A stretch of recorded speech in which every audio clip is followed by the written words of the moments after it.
ইয়া আইয়ুহাল্লাযীনা আমানু, হে ঈমানদারেরা, আল্লাহ পাক রব্বুল আলামিন तमाम পৃথিবীর মানুষ এবং ঈমানদাররা যারা আছে সবাইকে স্পষ্ট করে বলতেছেন, ইয়া আইয়ুহাল্লাযীনা আমানু কু আনফুসাকুম ওয়া আহলিকুম নারা।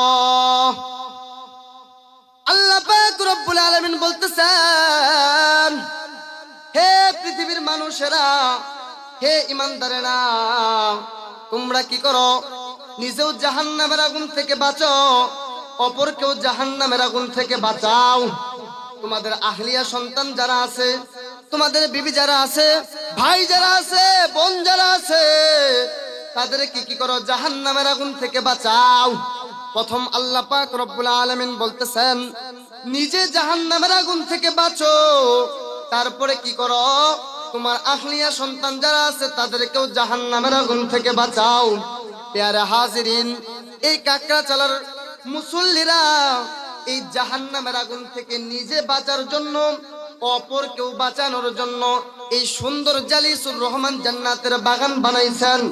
বাজান, কিয়ামতের কঠিন ময়দানে গুনাহগার গুলো যখন জাহান্নামে চলে যাবে, আর বেনামাজিরা যখন জাহান্নামে চলে যাবে, আমল করনেওয়ালা লোকগুলো যখন জান্নাতের ভিতরে প্রবেশ করবে, আল্লাহ পাক রব্বুল আলামিন বলবেন, হে গুনাহগার, দুইটা হাত ছিল, দুইটা পা ছিল, চক্ষু ছিল, মাথার ভিতরে বড় মস্তিষ্ক ছিল রে, এইটা থাকার পরবর্তীতেও যখন তুমি এইটার গুরুত্ব বুঝো নাই, যখন তুমি এইটার বরত্বটা বুঝো নাই, কোনটা হালাল কোনটা হারাম বুঝো নাই, অথচ কাকড়াচালার মুসলমানেরা, কান্দানিয়ার মুসলমানেরা এত সুন্দর করিয়া জান্নাতের বাগান বানাইয়া দেখছে রে। আসো আসো আসো আসো, জান্নাতের বাগানের ভিতরে বসো, আলেমের চেহারার দিকে তাকাও, আলেমের চেহারার দিকে তাকাইলেও আমার দয়াময় মায়াময় মহান আল্লাহ আপনার গুনাহ খাতা মাফ করে দেয়। জোরে কই সুবহানাল্লাহ। এই জান্নাতের বাগান এই সুন্দর করে সাজানোর জন্য আজকের আয়োজন। এ মুসলমান, জাহান্নামী লোকগুলাকে জান্নাতি বানানোর জন্য আজকের এই কষ্ট মেহনত, নাকি এ জায়গায় কোনো ফায়দা আছে? আমাদের অন্য কোনো মূল মাকসাদ আছে? যে কিনা যারা আয়োজন করছে, সভাপতি আছে, প্রধান অতিথি আছে, বক্তা যেটি আছে, বেগুলার সকলের পকেট পড়ে যায় বিল্ডিং বানাইবো, আছে নাকি? কোন মূল মাকসাদ নাই রে বাবা। আমাদের মাকসাদ হইল একটাই, নিজে জাহান্নামের আগুন থেকে বাঁচ, অপরকেও জাহান্নামের আগুন থেকে বাঁচাই। ছোট্ট একটা ইতিহাস শোনাই। তোমার মতো নওজোয়ান যুবক, ছোট মানুষ, নাবালক বাচ্চা, বাবার সাথে মসজিদে গেছে, দাদার সাথে মসজিদে গেছে, কাকার সাথে মসজিদে গেছে। ইন্টিমেট টাইমে মসজিদের ভিতরে যাওয়ার পর যখন কিনা নামাজ শেষ হয়ে গেছে, নামাজ শেষ হয়ে যাওয়ার পর ওই ছোট নাবালক বাচ্চাটা, শিশুটা মসজিদের এক কোণার ভিতরে কান্না করতেছে, কোণার ভিতরে কান্না করতেছে। এত পরিমাণের কান্না যে কিনা তার কান্নার কারণে ইমাম সাহেব পর্যন্ত বলতেছে, কি বাবা, তুমি এত ছোট মানুষ, নাবালক বাচ্চা, মতান্তরে কিতাবের ভিতরে আসে 7 থেকে 8 বছরের বাচ্চা। এই বাচ্চাটা যখন মসজিদের ভিতরে কান্না করতেছে, বড় জোরে জোরে কান্না করতেছে, বাবা মনে করছে যেহেতু ইমাম সাহেব দোয়া করছে, এই দোয়া করার কারণে মনে হয় বাচ্চাটার চোখ দিয়া টপ টপ করিয়া ঝর্ণার মতো পানি পড়ে। কিন্তু তাকাইয়া দেখেন না, ইমাম সাহেবের দোয়া শেষ হওয়ার পরবর্তীতেও বাচ্চাটা কান্না করতেছে। ও বাবা, কার ঘটনা বলি রে বাবা? নবী বংশের ছেলে, নাম হইল শিশু আলী আসগর। কি নাম? নাম হইল শিশু আলী আসগর। 7 বছরের নাবালক। দেখেন জাহান্নামের ভয়ে তার চোখের ভিতরে কত পরিমাণের পানি।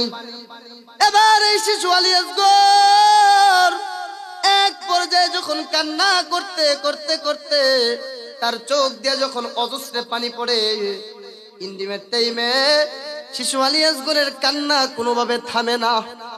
বাবা মুরব্বী হয়ে গেছেন, বৃদ্ধ হয়ে গেছেন। দেখেন জাহান্নামের ভয়ে কতটুকু পানি দুনিয়ার জমিনে পালাইলাম, অথচ আল্লাহ চক্ষুটা দিছে শুধুমাত্র কান্না করার জন্য, জবান দিছে শুধুমাত্র কোরআনের কথা বলার জন্য, কান দিছে শুধুমাত্র কোরআনের কথা শোনার জন্য, চক্ষুটা দিছে শুধুমাত্র কোরআনকে খুইলা মেলাইয়া দেখার জন্য। কিন্তু রে বাবা, আপনি আর আমি কিন্তু কান্না করতে পারলাম না। এবার শিশু আলী আসগর যখন কান্নায়, যখন তার মসজিদের ভিতরে যখন জোরে জোরে আওয়াজ আসতেছে, ইন্ডিমেট টাইম মসজিদের ইমাম সাহেব বলেন, এ বাচ্চা, কেন তুমি এত জোরে জোরে মসজিদের ভিতরে কান্না করতেছ? শিশু আলী আসগর কোনো কথা বলে না, কিন্তু কান্না করতে আছে, কান্না করতে আছে। এক পর্যায়ে কান্না করতে করতে করতে করতে বাবা বলতেছে, কেন তুমি কান্না করো? দাদা বলতেছে, কেন তুমি কান্না করো? এবার শিশু আলী আসগর বলে, বাবা গো, আমি কান্না করার কারণ হইল, আমি যখন কুরআনুল কারীম তেলাওয়াত করছি, কুরআনুল কারীম পড়তে পড়তে আমি যখন এই আয়াতটা পড়ছি, ইয়া আইয়ুহাল্লাযীনা আমানু উ আনফুসাকুম ওয়া আহলিকুম নার। ও বাবা, আমি যখন এই আয়াতটা পড়লাম গো, এই আয়াতের ভিতরে তো সুন্দর কইরা আল্লাহ জানায়া দিলেন। আল্লাহ কি জানাইলেন? আল্লাহ তো সুন্দর করিয়া বলিয়া দিলেন, হে ইমানদারের দলেরা, নিজেও জাহান্নামের আগুন থেকে বাঁচো, অপরকেও জাহান্নামের আগুন থেকে বাঁচাও। ও আমার বাবা, আমি জাহান্নামের আগুন থেকে বাঁচতে পারলাম কিনা? ও মসজিদের ইমাম সাহেব গো, আমি জাহান্নামের আগুন থেকে বাঁচতে পারলাম কিনা? দেখো না রে যুবক ভাই, শুধুমাত্র 7 বছর বয়স, কয় বছর বয়স? 4 বছর বয়সে জাহান্নামের ভয়ে কেমনে কান্দে। ও ভাই গো, আমি আর আপনার 20 বছর বয়স হয়ে গেছে, 30 বছর বয়স হয়ে গেছে, মতান্তরে 40 বছর বয়স হয়ে গেছে, 50 বছর বয়স হয়ে গেছে। পর্দার অন্তরালের মা, আপনারা তো আজকে বৃদ্ধ হয়ে যাইতেছেন, দেখেন জাহান্নামের ভয়ে কান্না করতে পারছেন কিনা? আজকের ময়দানটা আল্লাহ কবুল করিয়া নেবে। আজকের মাহফিলটা এলাকার জন্য রহমত, আজকের মাহফিলটা এলাকার জন্য বরকত। তাই বাবা বলছি, বলবো বলে যাই, ওই জাহান্নামের ভয়ে ময়দানের ভিতরে এক ফোঁটা পানি ফলাইতে পারেন কিনা দেখেন। ওরে বাবা, দিলটা নরম করিয়া বসো গো, এক ফোঁটা চোখের পানি যদি ফালাইতে পারো, আজকের ময়দানটা তোমার জন্য কবুল হয়ে যাবে। ইন্দিমের টাইমে শিশু আলী আসগর যখন জাহান্নামের ভয়ে কান্না করতেছে, মসজিদের ভিতরে ইমাম সাহেব বলে, কেন তুমি কান্না করো? বলে, আমি যখন এই আয়াতটা পড়ছি, এই আয়াতের ভিতরে যখন পাইছি আল্লাহ জাহান্নামীদেরকে ডাক দিছেন আর মুমিনদেরকে ডাক দিছেন, ডাক দিয়া বলতেছেন, নিজেও জাহান্নামের আগুন থেকে বাঁচো, অপরকেও জাহান্নামের আগুন থেকে বাঁচাও। বাবা গো, আমি জাহান্নামের আগুন থেকে বাঁচতে পারলাম কিনা? আমিও তো মুমিন হতে পারি, আমিও তো মুসাফির হতে পারি, মুমিন হতে পারি, আল্লাহর পেয়ারা বান্দা হতে পারি।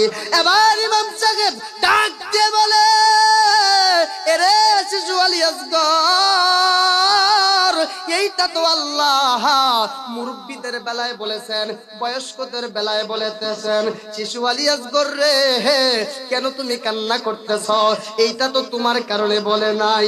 এবার শিশু আলী আসগর ডাক দিয়ে বলতেছেন, এ মুসল্লিরা, এলাকার লোকেরা, এই ইমাম সাহেব, এ আমার বাবা, আমি তোমাদের কোনো কথা মানবো না।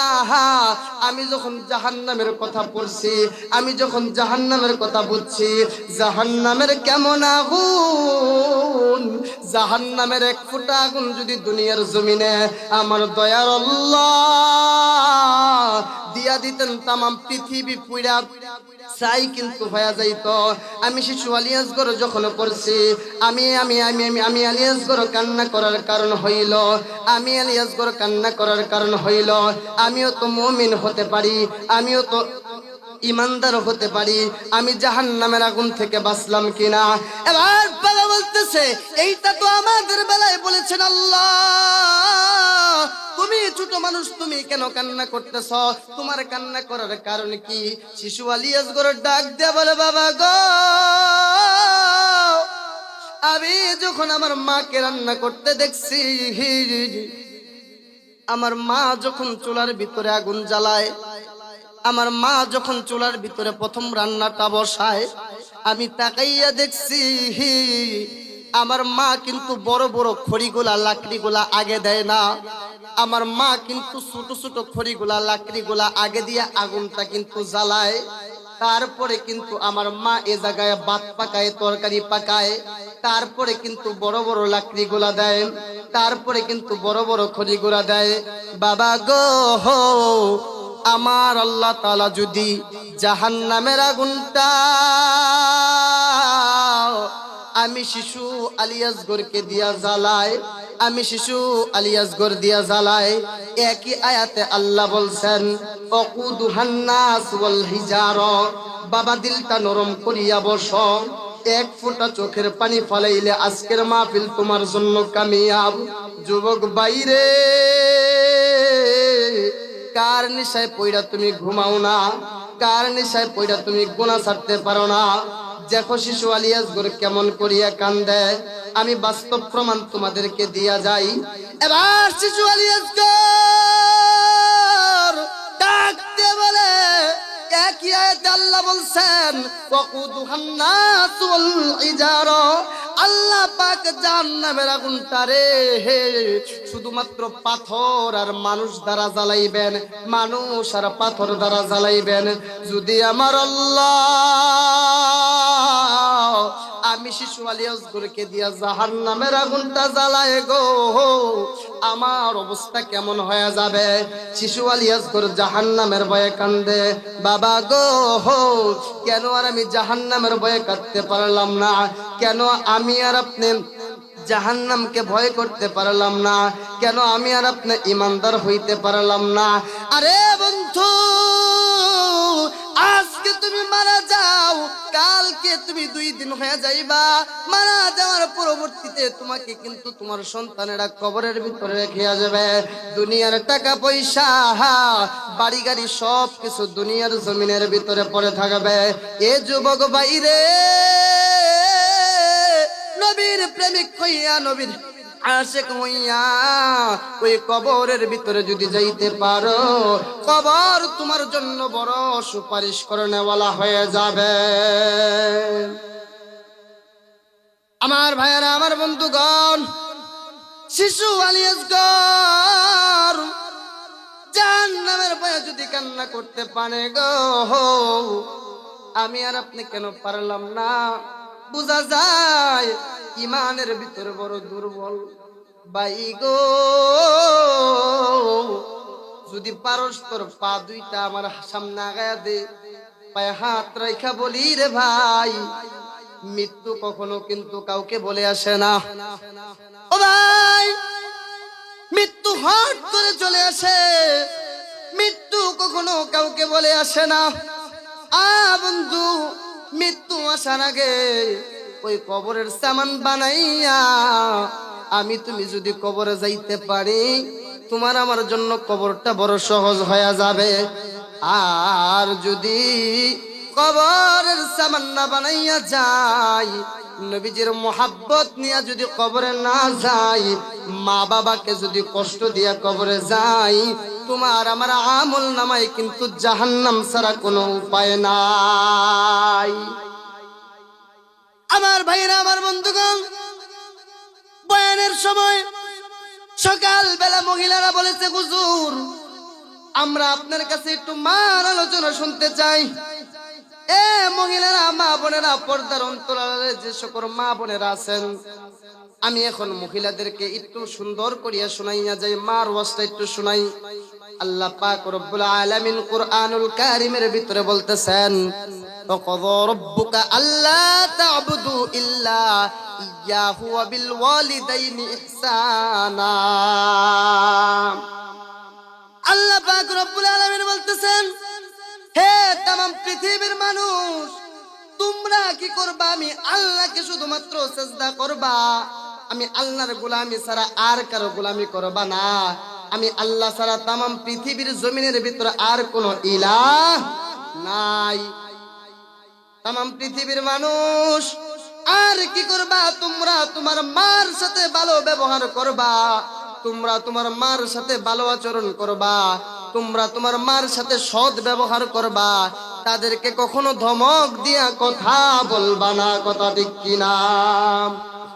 কিন্তু বর্তমান সময়ে কিছু যুবক আছে, আমার যুবক ভাই, তোর পায়ে হাত রেখে বলে যাই রে যুবক, তোমার গর্ভের ভিতরে তোমার মা যখন তোমাকে গর্ভের ভিতরে রাখে, যুবক রে হে, যেই পরিমাণের কষ্ট তোমার মা করছে, তামাম পৃথিবীর জমিনের ভিতরে এই কষ্ট কেউ কখনো অনুভব করতে পারে না।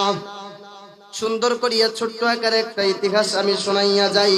আল্লাহর নবীর একটা সাহাবী হযরতে ওমর ইবনুল খাত্তাব রাদিয়াল্লাহু তাআলা আনহু হইতে হাদিস বর্ণিত। আল্লাহর নবীর সাহাবী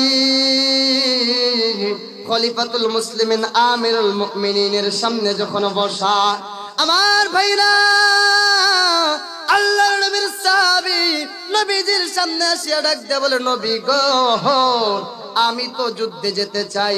নবীজি, আমি তো যুদ্ধে যেতে চাই, আপনি আমাকে যুদ্ধে নিয়ে যান। আল্লাহর নবী ডাক দিয়ে বলেন, সাহাবী রে, ঘরের ভিতরে তোমার মা আসেনি? সাহাবীটা ডাক দিয়ে বলে, ঘরের ভিতরে আমার মা আছে। আল্লাহর নবী ডাক দিয়ে বললেন, তাহলে তোমার যুদ্ধে যাওয়ার দরকার নাই। তুমি কি করো? তোমার মার খেদমত করো। তুমি কি করো? তোমার মাকে মহব্বত করো। তুমি কি করো? তোমার মাকে তুমি ভালোবাসো। আমার ভাইরা, এবার সাহাবীটা ডাক দিয়ে বলতেছে, নবী গো, আমি কার খেদমত বেশি করব? আল্লাহর নবী ডাক দিয়ে বললেন, প্রথম তোমার মার, তারপরে বলে কার খেদমত করব, তারপরে বলে তোমার মার, বলে তৃতীয়বার কার খেদমত করব, বলে তৃতীয়বার তার খেদমত করবা তোমার মার, বলে চতুর্থবার কার খেদমত করব, বলে চতুর্থবার খেদমত করবা তোমার বাবার। ভাই গো, কেন এই জায়গায় আল্লাহর নবী একবার বাবার কথা বললেন? কেন আল্লাহর নবী তিনবার মার কথা বললেন? আমার বন্ধুরে, কারণ তামাম পৃথিবীর জমিনের ভিতরে মা তিন জায়গায় যেই পরিমাণের কষ্ট করে, তামাম পৃথিবীর কেউ কোনো কষ্ট করবে না। এক জায়গার কষ্টটা হইল, তুমি আর আমি যখন গর্ভের ভিতরে ছিলাম, 8 মাস 9 মাস যখন গর্ভের ভিতরে ছিলাম গো, তোমার আমার মা যেই পরিমাণের কষ্ট করছে, এই কষ্টটা তামাম পৃথিবীর জমিনের ভিতরে কেউ অনুভব করতে পারে না, কেউ কল্পনাও করতে পারে না। তার চেয়ে বড় কষ্টটা হইল, তুমি যেই দিন দুনিয়ার জমিনে আসছো রে যুবক ভাই, তুমি যেই দিন দুনিয়ার জমিনে আসছো, তোমার মা দৌড়ায় দৌড়ায় দৌড়ায় খালার কাছে যায়, ফুফুর কাছে যায়, পেটের ভিতরে বাচ্চাটা প্রসব করবে, কালকে প্রসব করবে, আজকে প্রসব করবে। তুমি ছোট মানুষ পেটের ভিতরে আছো রে ভাই, দিলটা নরম করিয়া এক ফোঁটা চোখের এই কান্দানিয়ার জমিনের ভিতরে, মাটির ভিতরে এক ফোঁটা চোখের পানি ফালাইতে পারস নাকি? দেখ, তোমার যখন ছোট্ট পাটা তোমার মার পেটের ভিতরে, তুমি তোমার মার পেটের ভিতরে এত জোরে জোরে লাথি মারো, তোমার মা শুধু ওরে বাবা রে, ওরে মা রে বইলা কিন্তু কান্না করে লাগায়া দেয়। যুবক ভাই রে, দেখোসটি মার জন্য এক ফোঁটা চোখের পানি ফালাইতে পারস নাকি? এই একটা কষ্ট হইল। আল্লাহর নবী বললেন এই একটা কষ্টের কথা, কারণ মা যখন তোমাকে জন্মের সময়, প্রসবের সময় এক জায়গার ভিতরে যখন তোমাকে প্রসব করছে, ভাই গো, ওই কষ্টটা তামাম পৃথিবীর জমিনের ভিতরে কেউ করতে পারে না। দ্বিতীয় নাম্বার কষ্টটা হইল, আমার ভাইরা, তুমি আর আমি যখন ছোট ছিলাম, তুমি আর আমি যখন বুঝমান না, তোমার আমার মা যখন তোমাকে আমাকে কোলে নিয়া বাবার সাথে খাইতে বইছে, ফুফুর সাথে খাইতে বইছে, খালার সাথে খাইতে বইছে, ওই টাইম তুমি যখন তোমার মার কুলের ভিতরে প্রস্রাব করিয়া দিছ, ওই টাইম তুমি যখন তোমার মার কুলের ভিতরে পায়খানা করে দিছ, তোমার মা কানাটা কিন্তু ফালাইয়া দেয় না, তোমার ধাক্কা মাইরা কিন্তু মাটিতে ফালাইয়া দেয় না, জমিনে ফালাইয়া দেয় না। তোমার ফুফু নাক শিখতায়, তোমার বোন নাক শিখতায়, তোমার মা সুন্দর করিয়া চুল দিয়া জড়াইয়া কানার প্লেটটা এক পাশে রাইখা, তোমার মা এত সুন্দর করিয়া তোমাকে মোহাব্বত করে। ভাই গো, 2 নাম্বার কথা গেল, 3 নাম্বার কথা হইল বাজান রে,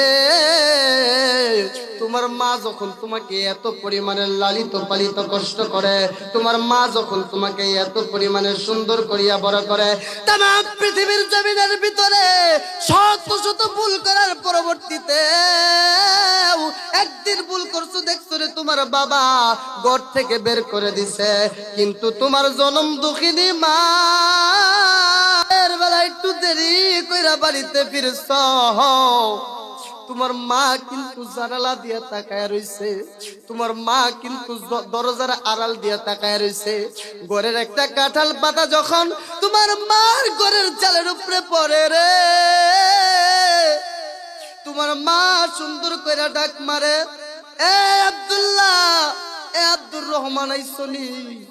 অথচ কাঁঠালের পাতা কিন্তু পড়ছে। এই যে তোমার মার একটা মোহাব্বত রে যুবক, ওই মাটারে কেমনে কষ্ট দেশে যুবক, পায়ে হাত রাইখা আজকে কান্দানিয়ার জমিন থেকে বলে যাই, যাদের মা নাই বাবা 2টা হাত আগাও, কার মা নাই বাবা 2টা হাত আগাও না রে বাবা, কার মা নাই। আল্লাহ তুমি তাকাইয়া দেখো, আবার বাবাজিদের চোখ দিয়া পানি পড়তেছে, এই যুবকটার চোখ দিয়া পানি পড়তেছে, যুবকটার মা নাই, এই যুবকটাকে তুমি কবুল করো। যার মা নাই তার মতো ভাবি তামাম পৃথিবীর জমিনের ভিতরে কেউ নাই। আরে যুবক ভাই, আজকে মায়ের জন্য কান্দানিয়ার জমিনে 1 ফোঁটা চোখের পানি কোন যুবক ফালাইবা? এবার হাতটা নামাইয়া দেখাও কার বাবা নাই। যাদের বাবা নাই হাতটা আগানোর যুবক, এ যুবক ভাই, এই জায়গায় কার জানি মা নাই রে, এই জায়গায় কার জানি বাবা নাই। এ জায়গায় এমন ইতিম আছে যে মাও নাই বাবাও নাই, এই 2টা হাত দিয়া মারে কবরে রাখছি, এই 2টা হাত দিয়ে বাবারে কবরে রাখছি। আহারে যুবক, আর যাদের বাবা আছে হাতটা আগাবি, এ যুবক যাদের বাবা আছে হাতটা আগা। আমি সমস্ত যুবককে দেখতে চাই, মাশাআল্লাহ মাশাআল্লাহ, বাবার খেদমত করবি রে যুবক, বাবাটারে কখনো কষ্ট দিবি না, হাত নামাও। আমার ভাইরা, এই একটা কষ্ট তোমার মা তামাম পৃথিবীর জমিনের ভিতরে যেই পরিমাণের করছে, ওই পরিমাণের কষ্ট কেউ করব না। তাই বাবারে, যাদের মা দুনিয়ার জমিন থেকে চলে গেছে, তাদের মতো পুরা কপালার কারো নাই। মারে যদি কোনো কষ্ট দিয়া থাকো, তোমার জিন্দেগির আমল বরবাদ হয়ে যাবে গো। আল্লাহর নবী বলেন, আল জান্নাতু তাহতা কুদামিল উম্মাহাত, মায়ের পায়ের নিচে হইতেছে সন্তানের জান্নাত। হুমা জান্নাতুকা হুমা নারুকা, মাই হইতেছে তোমার জান্নাত, মাই হইতেছে তোমার জাহান্নাম। এই মা দিয়া তুমি জান্নাত কামাই করতে পারবা, এই মা দিয়া তুমি জাহান্নাম কামাই করতে পারবা। বাবারে, ওই মা যাদের দুনিয়ার জমিনে নাই, ওই সমস্ত যুবকগুলাকে দেখতে চাই। 1 ফোঁটা চোখের পানি আজকে কান্দানিয়ার ময়দানে ফালাইবি, দৌড়ে আইসা বলবি, হুজুর গো, আমার মা দুনিয়ার জমিনের ভিতরে নাই। ওগো হুজুর, মা যদি আজকে দুনিয়ার জমিনে থাকতো, মার খেদমত করতাম গো। আজকে মা হুজুর দুনিয়ার জমিনের ভিতরে নাই, আমার মতো হতভাগা তামাম পৃথিবীর জমিনের ভিতরে নাই। বাইরে, মায়ের বরদুয়ার কারণে কিন্তু জাহান্নামে যাওয়া লাগে, মায়ের বরদুয়ার কারণে কিন্তু জাহান্নাম ওয়াজিব হয়ে যায়। মায়ের বরদুয়ার কারণে কিন্তু মৃত্যুর সময় কলমা নসিব আসে না। আমার ভাইরা একটা ছোট্ট দিকে শুনাইয়া যায়, যারা মারে কষ্ট দিছ তাদের কপাল দেখ কেমনে পুড়ছে, কেমনে পুড়ছে, কেমনে পুড়ছে। আজকের ময়দান থেকে এক ফোঁটা চোখের পানি যদি তুই যুবক না পালাস রে, আর যুবক ভাই, মায়ের বরদুয়ার কারণে মৃত্যুর সময় কলমা পর্যন্ত নসিব হয় না। মাথাটা নিচের দিকে দিয়া বাবা একটু চিন্তা করিয়া দেখেন, মারে কোনো সময় কষ্ট দিচ্ছেন কিনা। মারে কোনো সময় কষ্ট দিয়া থাকলে এ যুবক ভাই এক ফোঁটা চোখের পানি ফালা। মৃত্যুর সময় যখন গনিয়ে আসছে নবীজির কাছে, সাহাবী তার বিবি যখন চলে আসছে, বিবি আয়েশা ডাক দিয়ে বলে, নবী গো, আপনার সাহাবী, আপনার আদরের সাহাবী আলকমার জবান দ্বারা কলমা না হাই। আল্লাহর নবী বেলালকে পাঠায় দিলেন। বেলাল ছিল মসজিদে নববীর মুয়াজ্জিন। আল্লাহর নবী বেলালকে পাঠায় দিয়া বলতেছেন, বেলাল রে, হে যাও যাও যাও, যাইয়া দেখো আলকমার জবান দ্বারা কেন কলমা নসিব হয় না। এ যুবক, একটা যুবক উঠিস না, একটু পরে দেখবি পুরাটা ময়দান কান্নার রুল হয়ে গেছে। আজকে কান্দানিয়ার জমিনের ভিতরে কান্নার রুল হয়ে যাবে। আজকে কান্দানিয়ার জমিনের ভিতরে কান্নায় মানুষ বেহুশ হয়ে যাবে। মৃত্যুর সময় ইন্টিমেট টাইমে ওই সাহাবীটার বিবি ডাক দিয়ে বলে, নবী গো, আপনার সাহাবী আলকমার জবান দ্বারা কলমা না হাই। আল্লাহর নবী ডাক দিয়ে বলে, আলকমার আমল তো বড় ভালো, কেন কেন মৃত্যুর সময় আলকমার জবান দ্বারা কলমা আসে না। এবার বিবি বলার পর আল্লাহর নবী বেলালকে পাঠাইলেন। বেলাল যাইয়া দেখতেছেন সত্যি তো আলকমার জবান দ্বারা কলমা নসিব হয় না। আল্লাহর নবী বিশ্ব নবী এবার নিজেই চলে গেলেন আল্লাহর কাছে। একবার দুইটা হাত উঠায় দোয়া করলেন, দোয়া কবুল হয় না। আবার দুইটা হাত উঠাইছেন, দোয়া কবুল হয় না। আবার তিনবার হাত উঠাইছেন, দোয়া কবুল হয় না। আমার ভাইরা, আল্লাহর নবী বিশ্ব নবী আল্লাহর কাছে ডাক দিয়ে বলে, আল্লাহ গো, আমার সাহাবী আলকমার আমল তো বড় ভালো, কেন আলকমার জবান দ্বারা কলমা না হাই। আল্লাহর নবী ডাক দিয়া বললেন, আলকমার আমলের ভিতরে যে কোনো একটা কমতির কারণে আমি আলকমার প্রতি নারাজ হয়ে গেছি। আল্লাহ কিন্তু নারাজ হয়ে গেছে। আল্লাহর নবী বললেন, কোন আমলটার কারণে আলকমার প্রতি আপনি নারাজ হয়ে গেছেন? এবার আল্লাহ পাক রব্বুল আলামিন বলার পর বিশ্ব নবী তাকাইয়া দেখলেন আলকমার আমলের ভিতরে তাহাজ্জুদের নেকি আছে, দানের নেকি আছে, রোজার নেকি আছে, নবীকে ভালোবাসার মোহাব্বত করার নেকি আছে। কিন্তু আলকমার আমলে মাকে ভালোবাসার কোনো নেকি নাই। মার একটা বরদোয়া আছে, বাই গো, মৃত্যুর সময় এই জন্য আলকমার জবান দ্বারা কলমা আসে না। আল্লাহর নবী বিশ্ব নবী এবার ডাক দিয়ে বলেন, ডাক দাও আলকমার মাকে, ডাক দাও। আলকমার মাকে যখন ডাক দেওয়া হলো, আলকমার মা পর্দার ওই পাশ থেকে যখন কথা বলতেছেন, আল্লাহর নবী ডাক দিয়ে বললেন, মা গো, আলকমার আমল তো বড় ভালো, কিন্তু আলকমার মৃত্যুর সময় কলমা নসিব হইতেছে না। আপনি আলকমার প্রতি অসন্তুষ্টতার কারণে, ও গো মা, আপনি আলকমার প্রতি সন্তুষ্ট হয়ে যান,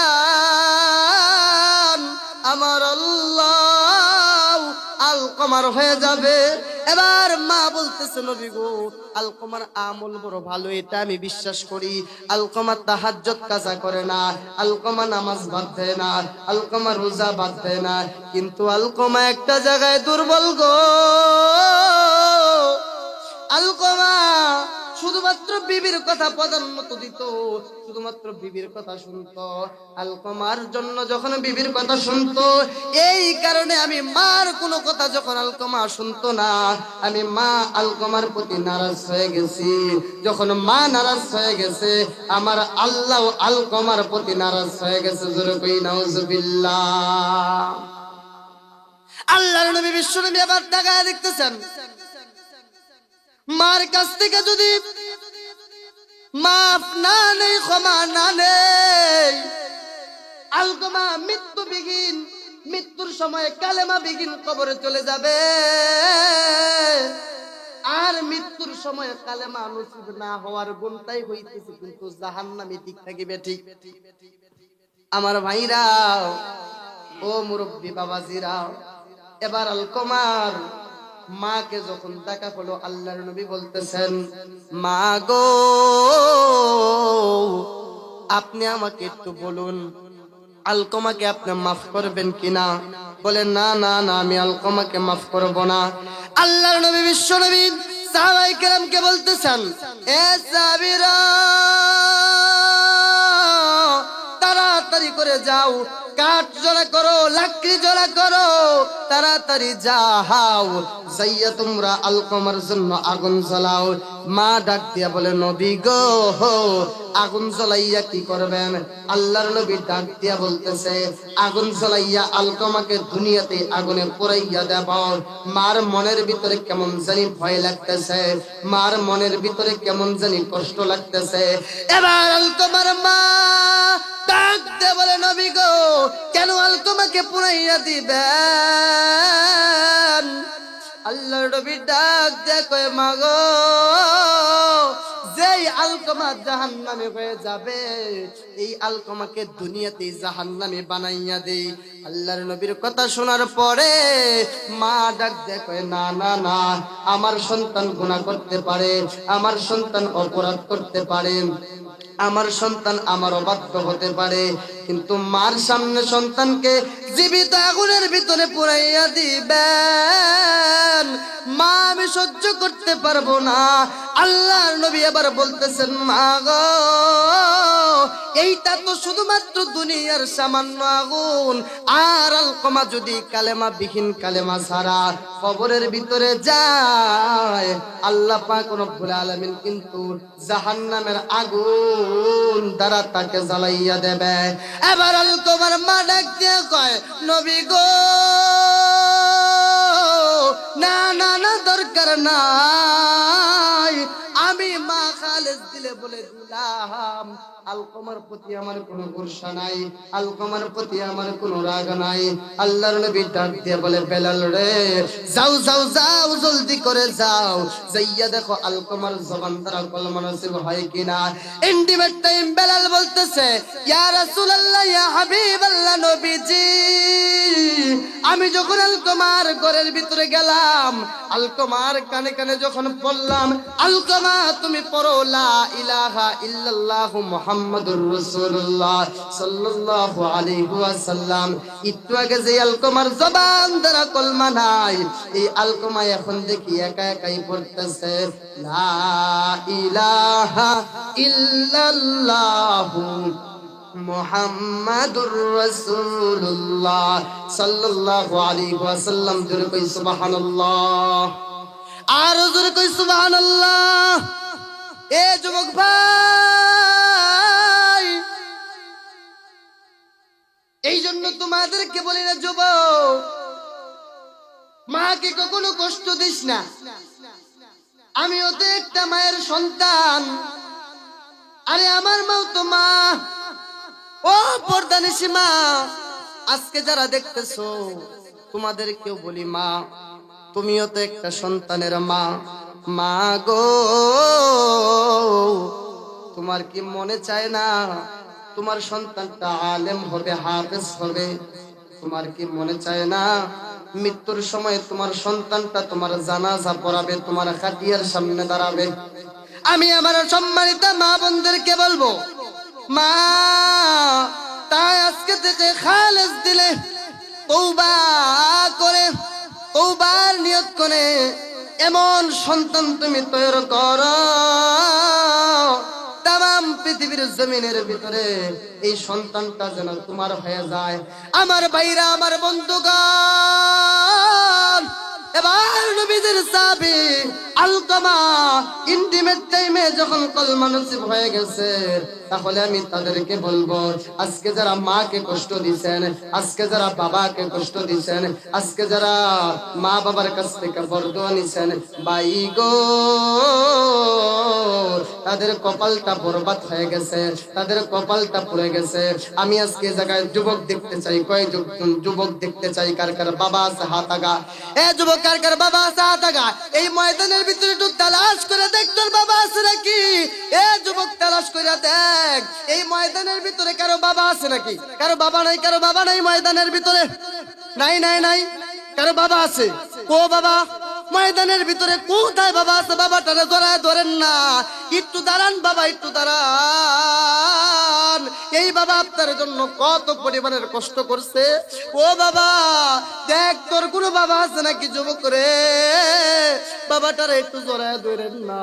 দেখেন বাবা কেমন কষ্ট করছে, বাবার কাছ থেকে মাপ চেয়ে নেন। আমার বৃদ্ধ বাবা যদি ধরতে পারে। এ যুবক তোদের কি কোনো বাবা নেই ময়দানের ভিতরে? এ যুবক একটু দাঁড়াস রে যুবক ভাই, তোর বাবা থাকলে আজকে দাঁড়াইয়া যা, আজকের ময়দানটা আল্লাহ কবুল করে নেবে।